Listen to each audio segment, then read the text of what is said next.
We've asked some of the experts in the field of youth protection to join us today and get a better understanding of how we can make better choices in some tough situations. For the past 30 years, Cordelia Anderson has assisted many organizations and serves on the board of the National Center for Missing and Exploited Children. Dr. Sharon Cooper specializes in developmental and forensic pediatrics at the University of North Carolina, Chapel Hill School of Medicine. Dr. Cooper regularly assists investigators of internet crimes against children. Dr. David Walsh is a psychologist who founded the National Institute on Media and the Family. Dr. Walsh has done extensive work on the impact of media on children and teens. The first thing for you teenagers to remember about the internet is that the internet is public space. So anything that you put out on the internet, you may think it's personal, but what you need to remember is that there are ways that that could be shared with the rest of the world.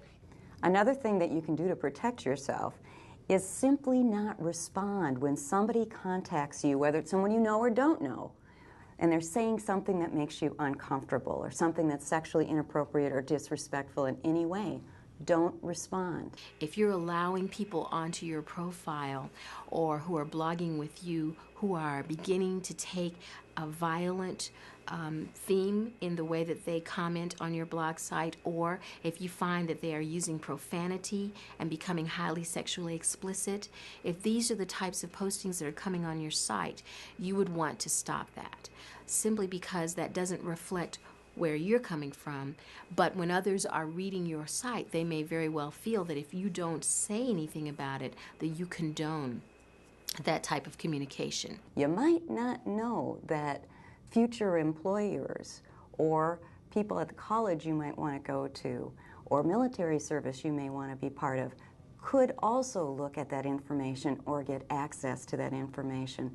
So think about how you're presenting yourself. Teens who have been very adventurous but well-meaning, who put their clear and authentic information online, thinking that the individuals who will come to talk to them will be same-aged peers or people that they will have interest with.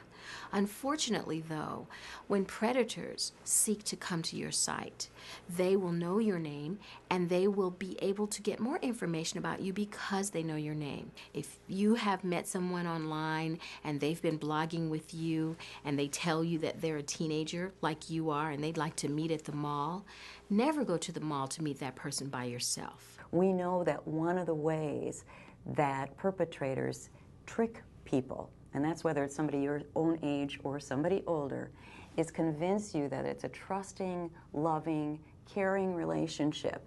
And the way to move that relationship along is to send pictures of yourself, and then to send perhaps more explicit pictures of yourself, and more explicit pictures of yourself. If you decide to take pictures of yourself that are not only sexually explicit but actually meet the definition of pornographic, you are committing a federal offense.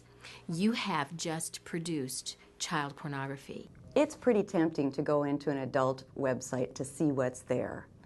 When we're teenagers, when we're adults, we're curious about sex. We're curious about what's in those forbidden sites. But one of the reasons to stay away from them is that they have information that's harmful to adults as well as to teens. If a teenager, during your teenage years, you start to spend a lot of time in porn sites, what it starts to do is it starts to skew, it starts to distort your view of what a healthy sexuality is. Looking at pornography over and over and over again is highly addictive.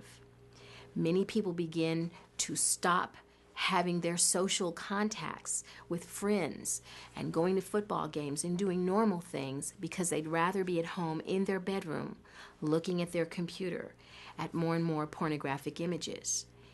And what the research has also helped us to recognize is that when you look at certain kinds of pornography long enough, it after a while becomes insufficient to satisfy your curiosity or your desires. So therefore, you begin to look at more and more graphic and more explicit images. So all of this technology, every little bit of technology that comes along, what we need to constantly remember is that there's a good way to use it and there's a not good way to use it. And what we want to do is use our values that we really want to have part of our lives, we want those to be the touchstones for the decision of how am I going to use this technology.